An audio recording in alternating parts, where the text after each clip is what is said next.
来看立法院的教育文化委员会今仔有一场公听会，针对大学乱象来提出讨论。有教会团体是指出讲，即马有真侪大学教授爱兼行政、爱兼主管这嘛是其中的一款乱象。伊嘛呼吁讲，教育部针对已经20档拢无修正过的大学法，应该赶紧来提出修正草案。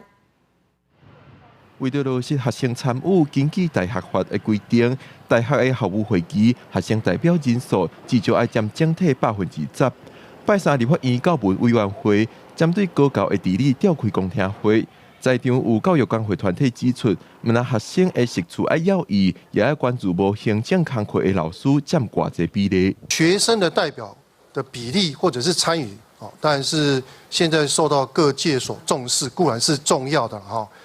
不过，我们发现就是说，其实教师代表应该也蛮重要。在大学里面，非兼行政跟非兼主管的教师代表应该要过半。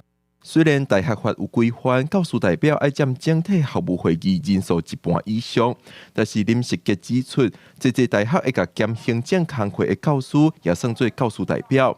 全高中理事长侯俊良就讲，有行政工课压力的教师做校务重大决策，无法度完全以教育优先的角度来决定，会受行政工课因素影响。行政咧思考的物件，就是以行政安怎做较方便，迄个效率较好安尼。我的教册要带囡仔去出去外口。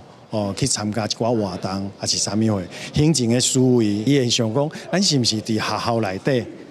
安尼处理就较好啊，因为伊有安全的问题嘛，有其他的问题，所以行政的思维会较保守。侯俊良甲林实杰都讲，虽然行政的思维也真重要，但是目前比例伤悬。因建议校务会议当中，无兼行政工课的教师人数，至少要达到整体的一半，才通真正做出符合教育目的的决策。建议相关的部会修法，先甲教师分类出敢有兼行政工课，再过来调整整体的比例。